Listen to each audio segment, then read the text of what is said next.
अरे विमला, क्या हुआ? तू खा क्यों नहीं रही है? नहीं मालकिन, ये खाना मैंने आप लोगों के लिए बनाया है, आप सब खाओ।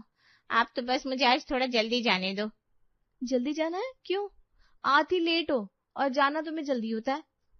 लेकिन वक्त पर खाना बनाना भी अब तो तुम्हारे लिए मुश्किल हो रहा है। औरों की नौकरानी को देखो, घर के खाने के साथ साथ सारा काम भी करती है। सारी गलती हम लोगों की है। मेरे घर के लोगों ने तुम्हें कुछ ज्यादा ही सर पर चढ़ा रखा है। नहीं मालकिन, ऐसा नहीं है। दरअसल आज मेरी बेटी का जन्मदिन है।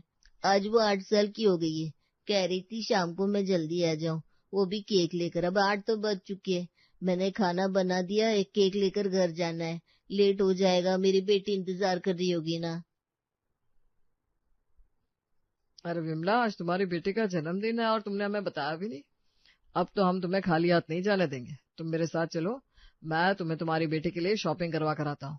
और रही खाने की बात, खाना आज तुम घर जाकर नहीं बनाओगी, लेकिन तुम्हारी बेटी रेस्टोरेंट का खाना खाएगी। इतना बोलकर सुमित जल्दी से अपना खाना खत्म करता है और विमला को अपनी गाड़ी में बिठाकर बाजार ले जाता है। हाँ भैया, 1 किलो ये पूरा चॉकलेट वाला केक पैक कर दो। कैंडल भी, बर्थडे कैप भी, सब कुछ अच्छे से पैक कर देना। मालिक, इतना महंगा केक लेने की क्या जरूरत थी? आधा किलो ले लेते, कोई सस्ता सा। विमला, तुम्हारी बेटी भी तो मेरी बेटी की तरह है। फिर मैं अपने बच्चे और तुम्हारे बच्चे में फर्क कैसे कर सकता हूँ, जब तुम मेरे बच्चे का ख्याल बिल्कुल अपने बच्चों की तरह रखती हो। चलो, अभी तुम्हारी बेटी के लिए और भी शॉपिंग करनी है और मेरी तरफ से उसे स्पेशल गिफ्ट देना है। इतना बोलकर सुमित केक और कुछ सामान लेकर विमला के साथ सुनार की दुकान में जाता है, जहाँ वो विमला की बेटी के लिए चांदी की चेन लेता है। मालिक बस कीजिए, बहुत ज्यादा महंगा गिफ्ट हो जाएगा। विमला, कुछ महंगा गिफ्ट नहीं है। मेरे बर्थडे पर याद है, तुमने 100 लोगों का खाना अकेले बनाया था, जबकि तुम्हारा काम सिर्फ हम लोगों के लिए खाना बनाना है। और मैंने देखा है राजू के जन्मदिन पर तुम उसके लिए कितने महंगे शूज लेकर आई थी। सुमित विमला की एक नहीं सुनता और उसे काफी सारी शॉपिंग करवाकर खुद घर छोड़ने जाता है, जहाँ पिंकी अपनी माँ को देखकर काफी खुश हो जाती है। पापा देखो, माँ आ गई। माँ, तुम कितने सारे गिफ्ट लेकर आई हो मेरे लिए। अरे मालिक, आप आए हैं, अब बैठिए। अब केक काटने के बाद ही जाना। सुमित के कहने पर विमला अपनी बेटी का केक निकालती है, जिसे देखकर पिंकी काफी खुश होती है और वो केक कट करती है। साथ ही सुमित अपनी तरफ से चांदी की चेन और कुछ कपड़े गिफ्ट करता है, जिसे पाकर पिंकी बहुत खुश होती है। कुछ देर में सुमित पिंकी का बर्थडे सेलिब्रेट करके रात को घर आता है और उसके घर आते ही सपना उससे नाराज होने लगती है। आ गए घर? आ गए? क्या तुम्हारा कोई खुद का भी घर है? अरे, उस विमला को केक दिलवाने के लिए गए थे या उसके घर जाकर बर्थडे सेलिब्रेट करने लगे? नौकर और मालिक के बीच का फर्क आपको पता नहीं है क्या? वो क्या कोई मास्टर शेफ है जो आप लोगों ने उसको इतना सर पर चढ़ा रखा है? ऐसी 10 मेड लाकर रख दूंगी मैं, जो इससे अच्छा खाना बनाकर देंगी। इसके खाने में तो वो स्वाद भी नहीं है जितना आप लोग इसकी तारीफ करते रहते हैं। अरे बस करो सपना, तुम क्यों इतना उसे चिढ़ती हो? बात सिर्फ खाने की नहीं है, प्यार की होती है। ऐसी मेड किस्मत वालों को मिलती है। माना कि वो खाना बनाने वाली नौकरानी है, पर वो हमारे परिवार को अपना परिवार समझती है। हम सबके लिए दिल से खाना बनाती है, कभी किसी काम के लिए मना नहीं करती। तुम्हें उसकी मेहनत और लगन दिखाई नहीं देती क्या? पता नहीं उस काम वाली ने कौन सा जादू कर रखा है आप लोगों पर, जो आप लोग उसकी तारीफ करते नहीं थकते। मैं तो परेशान हो चुकी हूँ इस नौकरानी से। सपना अपने पति की बातों से नाराज होकर सोने के लिए चली जाती है और अगली सुबह जब 8:30 बजे उसकी आंख खुलती है तो वो देखती है विमला ने घर में सबको खाना बनाकर खिला दिया है। साथ ही वो उसके बेटे को जूते पहना रही है। बाबू जल्दी खा लो, मैं आपकी जूती पहना रही है ना। आपकी स्कूल की बस छूट जाएगी। आंटी, आप बहुत अच्छी है। आपको पता है, मुझे आपके हाथ का खाना बहुत पसंद है, और मेरे दोस्तों को भी। पापा, जल्दी स्कूल चलो, मैं तैयार हो गया हूँ। बहू, उठ गई तू? देख, तू सो रही थी तो विमला ने राजू को तैयार कर दिया और अपने हाथों से खाना भी खिला दिया। वो सब तो ठीक है, पर ये 9 बजे आने वाली औरत आज सुबह 7 बजे कैसे आ गई? मालकिन, मैं तो हमेशा 7:30 बजे को ही आती हूँ, पर 1-2 दिन से लेट आ रही थी, सोचा जल्दी आ जाओ। फिर जब मैंने देखा आप सो रही है तो राजू बाबा को मैंने तैयार भी कर दिया। वैसे मालकिन, आपके लिए क्या बनाऊं नाश्ते में? मैंने बड़े मालकिन के लिए प्याज वाले पराठे और सुमित मालिक के लिए पनीर के पराठे बना दिए। अगर आपको कुछ और खाने का है तो मैं वो बना देगी। मेरे लिए जाकर डोसा बना दो। सुबह सुबह इसका मुंह देखकर मेरा दिमाग ही खराब हो जाता है। हे भगवान, कितने सारे काम पड़े, ऊपर से ये सर दर्द ठीक ही नहीं हो रहा। इतना बोलकर सपना अपना सर पकड़कर डाइनिंग टेबल के पास बैठ जाती है। ये देखकर विमला को काफी बुरा लगता है, जिसके बाद वो जल्दी से सपना के लिए डोसा बनाकर लाती है और जब सपना डोसा खा रही होती है तो विमला उसका सर दबाने लगती है।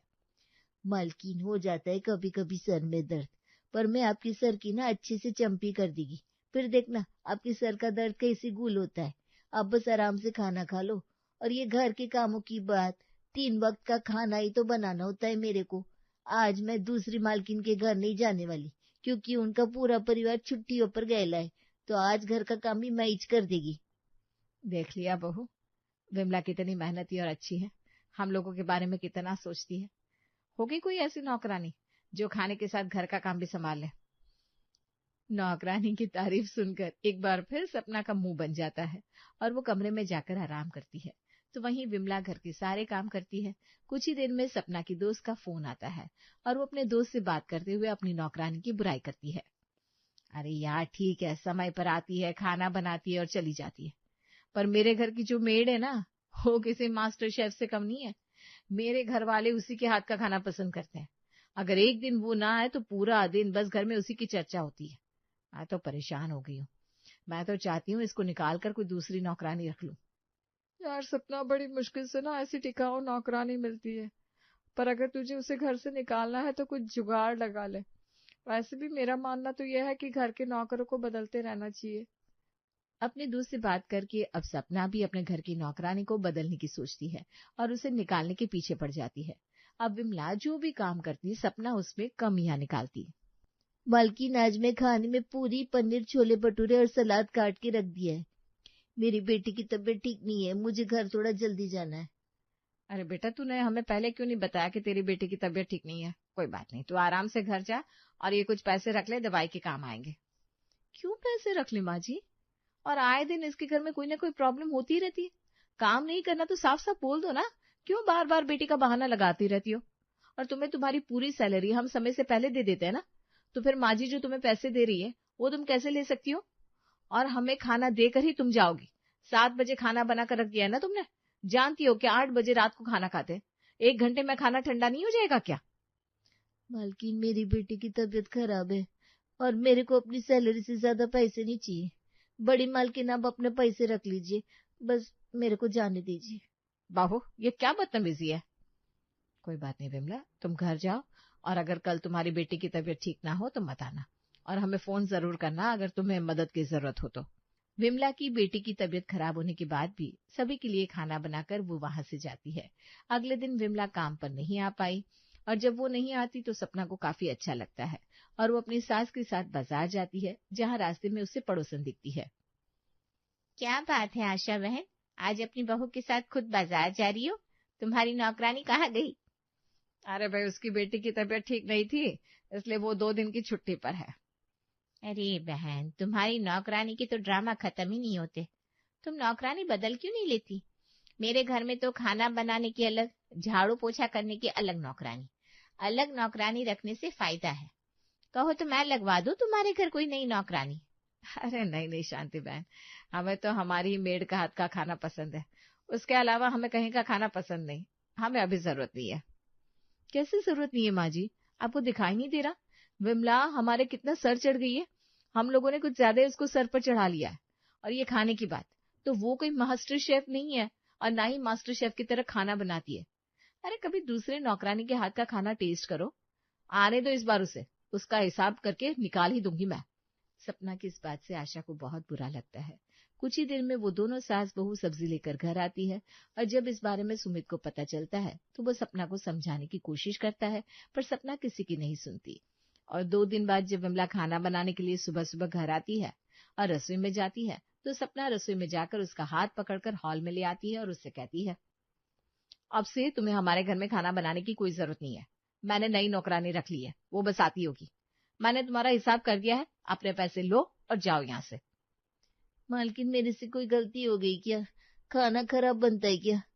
अरे तुम अपना काम ढंग से करती ही कहाँ हो? हमारी फैमिली के साथ तो ऐसे रहती हो जैसे कि इस परिवार का हिस्सा हो। सारी गलती मेरे घर वालों की है, जो वो तुम्हें नौकरानी नहीं घर का सदस्य समझते हैं। अब जाओ यहाँ से और आइंदा अपनी शक्ल मत दिखाना। सपना अपने घर वालों के सामने विमला की इंसल्ट करती है और बीच में किसी को बोलने का मौका भी नहीं देती। ये देखकर विमला को काफी बुरा लगता है। वो रोते हुए वहां से चली जाती है। कुछ देर में उनके घर नई नौकरानी आती है जो रसोई में जाकर खाना बनाती है, और जब सभी घर वाले खाने की फरमाइश करते हैं तो रसोई से बाहर निकलकर सभी से अक्कड़ में कहती है, अगर भाई तुम्हारे घर में गिनते के 5 लोग और खाना 5 तरह का। मेरे को क्या अपनी पिछली बारी नौकरानी की तरह मास्टर शेफ समझा है? मैं छोटी मोटी नौकरानी है, सिर्फ 3 तरह का खाना बनाएगी। खाना है तो खाओ, नहीं खाना तो जाओ। मैं अपना काम करके जाएगी और भी घर में जाकर मेरे को खाना बनाने का काम करने का है। अच्छा ठीक है कुमकुम, वैसे हमने 3 टाइम 3 तरह के खाने की बात तो की थी ना, वही बना दो। देखो मेरे बेटे को स्कूल के लिए लेट हो रहा है तो जरा लंच भी पैक कर देना। मेम साहब, मैं नौकरानी है, गुलाम नहीं है। अपने बेटे का लंच पैक खुद करो। मेरा काम यहाँ 3 वक्त का खाना बनाने का है, मैं वही करेगी। इससे ज्यादा काम मुझसे नहीं हो पाएगा। देख ले बहू, तेरी नई नौकरानी के नखरे। पहला ही दिन है और इसकी नौटंकी देख ले। इससे तो लाख गुना अच्छी थी मेरी विमला, जो बिना कुछ बोले घर के सारे काम कर देती थी, तेरा और तेरे बच्चे का ख्याल भी रखती थी। आशा अपनी बहू को उसकी गलती का एहसास कराती है, पर सपना को कोई फर्क नहीं पड़ता। कुछ ही देर में जब सब खाने के लिए बैठते हैं तो राजू खाना देखकर मुंह बनाता है। ये क्या बना है? ना मेरा चॉकलेट शेक है, ना सैंडविच, ना मेरा आलू का पराठा। मैं क्या सुबह सुबह सब्जी रोटी खाऊं? और दाल है तो दाल के साथ चावल भी नहीं है, तो क्या दाल पीऊं दूध के बदले? राजू, ये खाना पौष्टिक होता है, ऐसे नखरे नहीं करते। जो मिलाए चुपचाप से खा लो। नहीं, मैं ये नहीं खाऊंगा। मुझे विमला आंटी के हाथ का खाना ही पसंद है। उनको मेरी पसंद नापसंद के बारे में कितना पता है। वैसे सपना राजू सही कह रहा है, खाने में बिल्कुल भी स्वाद नहीं है। मुझसे तो खाया ही नहीं जा रहा। मैं तो बाहर ही कुछ खा लूंगा। चलो राजू बेटा, स्कूल के लिए लेट हो रहा है, मैं तुम्हें पैसे दे दूंगा, तुम भी आज बाहर से ही कुछ खा लेना। और बहू, अगर तुझे अपनी इस नई नौकरानी के हाथ का खाना खाना है ना तो तू खा, पर हम तो नहीं खा पाएंगे।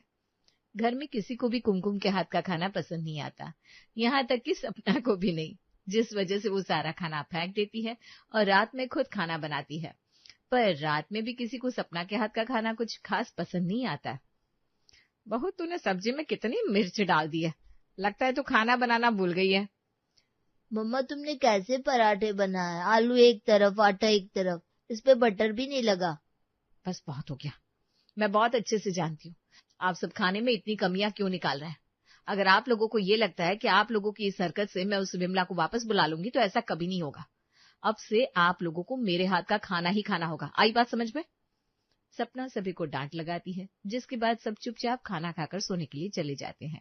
अब इसी तरह रोज सपना जल्दबाजी में काम करती, जिस वजह से कभी उसका पराठा जल जाता, कभी वो राजू को तैयार नहीं कर पाती। मम्मा, मेरे सॉक्स कहाँ है? और मुझे जूते बांधने नहीं आते। विमला आंटी मेरे जूते बांधती थी। जल्दी से बाहर आओ, भूख लगी है, कुछ खाने को दो। हे भगवान, मैं अकेली क्या क्या करूं। इन लोगों ने तो मेरे नाक में दम करके रखा है। अरे ला रही हूं तुम्हारा पराठा, 2 मिनट सब्र रखो। सपना जल्दी से एक प्लेट में पराठा लेकर बाहर जाती है और अपने बेटे को मोड़कर खाने के लिए देती है और अपने हाथों से उसे सॉक्स और शूज पहनाने लगती है। पर तभी सुमित भी अपनी फाइल के लिए आवाज देता है। यार सपना, तुम करती क्या हो? जब से विमला गई है इस घर का तो सब कुछ गड़बड़ हो रहा है। मैंने तुम्हें रात में कहा था ना कि इम्पोर्टेंट फाइल है, याद से रखना। कहाँ रखी है वो फाइल? पूरी अलमारी छान मारी, कहीं नहीं मिल रही। सुमित, मैं खाली नहीं रहती, बहुत काम होता है मेरे पास। अब घर में कोई नौकरानी भी नहीं है, सब कुछ मुझे ही संभालना होता है, इसलिए जल्दबाजी में फाइल अलमारी में रखना ही भूल गई थी। सोफे पर ही रखिए। और घर में से कौन लेकर जाएगा, जाकर ले लो।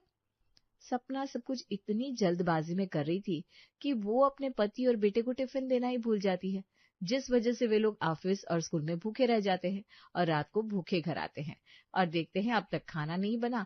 वहीं सपना अपना सर पकड़कर कमरे में बैठी है। यार सपना, तुमने लंच भी नहीं दिया था, भूख लग रही है। माँ ने बताया तुमने खाना भी नहीं बनाया, तुम्हारी तबीयत भी खराब है। तुम्हें खाने की पड़ी है, एक दिन क्या बाहर से खाना नहीं मंगवा सकते? दिखाई दे रहा है ना कि मेरे सर में कितना दर्द हो रहा है। मुझसे नहीं बनेगा आज खाना, बाहर से ऑर्डर कर लो। सपना अपने पति को डांटकर कमरे से बाहर कर देती है और सुमित बाहर हॉल में बैठकर अपनी माँ और बेटे से पूछकर खाना ऑर्डर करता है। पर जब कमरे में सपना होती है तो उसे अपनी पुरानी नौकरानी की याद आती है। किस तरह वो आकर सर दबाया करती थी। तबीयत खराब होने पर घर के सारे काम कर दिया करती थी, बाजार जाती थी, सबके लिए प्यार से खाना बनाती थी। पुरानी बातों को सोचकर सपना खुद से कहती है, सच में विमला मेरी कितनी मदद करवा देती थी। आज वो नहीं है तब उसके होने का एहसास हो रहा है, पर उसे निकालने वाली भी तो मैं ही हूँ। किस मुंह से उसे बुलाऊंगी? सब कुछ खुद हैंडल करना होगा या फिर कोई नई नौकरानी देखनी होगी। आज उसकी चंपी की बड़ी याद आ रही है, सर की क्या मालिश करती थी। सपना कमरे में बैठी जब अपनी पुरानी नौकरानी को याद कर रही थी, तभी सुमित अपनी बीवी को आवाज देता है। सपना बाहर आती है और होटल का खाना देखकर मुस्कुराते हुए सबसे कहती है, आज कितने दिनों बाद घर में बाहर का खाना आया है। आज तो सबके चेहरे पर खुशी होगी। आखिर बाहर का खाना जो आया है। अरे बेटा, मेरे को तो खाली थोड़ा सा चावल दे दे, मुझसे नहीं खाया जाता ये बाहर का खाना। मुझे तो भाई विमला के हाथ का खाना ही पसंद है। जब से वो गई है एक वक्त का ढंग का खाना नसीब नहीं होता। मेरे लिए तो होटल के शेफ से भी बड़ी है मेरी मेड। वो किसी मास्टर शेफ से कम नहीं थी। जो जादू उसके हाथ में था वो किसी के खाने में नहीं है। सपना अपनी सास की बात सुनती है तो थोड़ी उदास हो जाती है, और जब वो खाना खाती है तो उसे भी विमला की याद आती है। जब विमला सभी को प्यार से खाना परोस कर खिलाकर रात में घर जाती थी, और कई बार तो ऐसा होता था कि विमला उनके घर पर ही रुककर सपना और आशा की देखभाल करती थी। ये सब सोचते हुए सपना की भी आंखों में आंसू आ जाते हैं। वो अपनी सास और पति से कहती है, आप लोग सही कह रहे हैं। जब से विमला यहाँ से गई है सब कुछ खराब हो गया है, और ये सब मेरी वजह से हुआ है। पर कोई बात नहीं, मैंने ही उसे निकाला था ना, अब मैं ही उसे बुलाऊंगी। इतना बोलकर सपना अपने पूरे परिवार के साथ विमला के घर जाती है, जहाँ विमला आशा, राजू और सुमित को देखकर बहुत खुश होती है। पर जब सपना अपने साथ चलने के लिए उसे कहती है तो वो मना कर देती है, जिसके बाद पूरा परिवार उसे दोबारा काम पर आने की रिक्वेस्ट करता है। तब विमला सपना से कहती है, मालकिन, मैं कल से काम पर फिर से आएगी, पर आप ये मत सोचना कि आपके बुलाने से आ रही हूँ। आपने जो मेरे को चोट पहुंचाई है वो मैं शायद भूल भी जाएगी। मैं सिर्फ वापस इसलिए आ रही है क्योंकि मुझे वहाँ बहुत प्यार मिला। अगर वहाँ आपने मेरी इंसल्ट करी है तो आपके पूरे परिवार ने मेरे को बहुत मान सम्मान और प्यार दिया है, जो मैं कभी नहीं भूल सकती।